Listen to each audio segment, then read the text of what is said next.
We have a short window of opportunity to chat with Chris here from the Glass and Glazing Federation. Chris, thanks for joining us here. Just tell us a bit about your presence, the GGF's presence at this year's FIT show.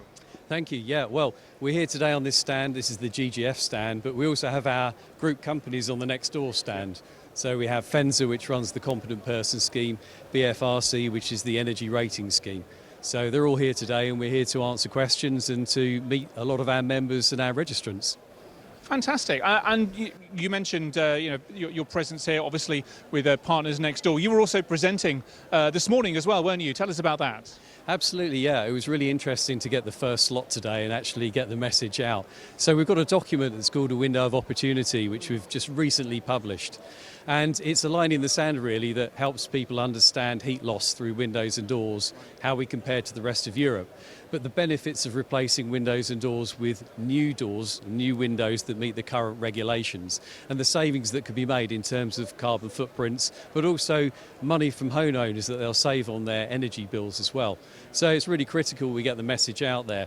There's a lot of misunderstanding that just because someone has double glazing that it's going to work really well. And it's like having a car that's 10 or 20 years old. It will get you from A to B, but it won't be as efficient as it could be, it won't be as comfortable as it could be. And if you use that analogy with windows and doors, there are a lot of windows out there, about 290 million windows are currently installed, and the large proportion of those won't meet the current building regulations, and so they're not as efficient as they could be. I can speak from experience there. The double glazing in our house is about 20, 21, 22 years old now. It's not great, I'm not going to lie. You couldn't fly a helicopter outside that thing and not feel the draft on the inside. You're clutching a pamphlet there, which I think speaks to some of what you were saying there about this, I guess, replacing some of this old stock with something that meets these new regulations. Sure.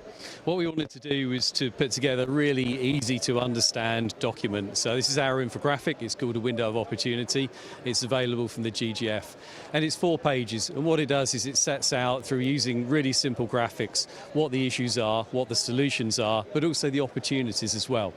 So we've used this quite extensively so far with members, but also with stakeholders, and starting with government too, so that we can really get the message across.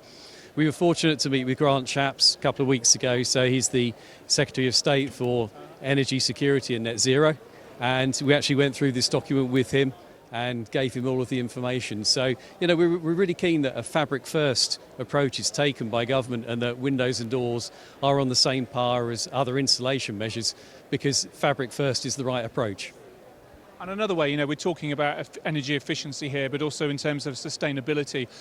Just talk to me about the ways, if you're able to, about the ways in which recycling of materials, if we are replacing this stock of glass that is no longer certainly meeting current regulations or meeting what homeowners and property owners would really like, what's going to happen with all of that old glass stock, and what can be done to make this into more of a pleasant circular story? Okay, certainly. Well, glass is infinitely recyclable and is carbon neutral. So, it's an amazing product. It's harder to recycle because you don't want to get any contaminants in it. But as you'll see from the show today, there are companies here who are starting to break ground on this and actually have, the machinery and the processes to be able to do it. As far as the GGF group is concerned, we have a recycling scheme with a partner, CNC. They're here as well. And so we'll have a take-back policy on all PVCU frames, aluminium, and we've just launched today timber as well. So we'll take back any timber that's still available from any sort of construction elements and make sure that it's recycled. So yes, the industry is starting to really take recycling very, very seriously. And certainly PVCU can go back into new windows and doors, which is really what we want it to do. We don't want anything to go to landfill if we can help it. So it's a really, really important part of what we do now, and sustainability is a key to the success of everybody's business. It's a great story to be able to tell, and I really hope that when we come back with FIT Show in 2025, we're able to put some metrics, some figures behind the success of these, like you say, growing recycling programs. I think that would be a really good way to demonstrate the industry's commitment to more sustainable practices. We'll call it a day there, but very, very quickly, just tell us about how you found this year's 10th anniversary of FIT Show. Lots of great conversations here. How have the conversations that you've been having here?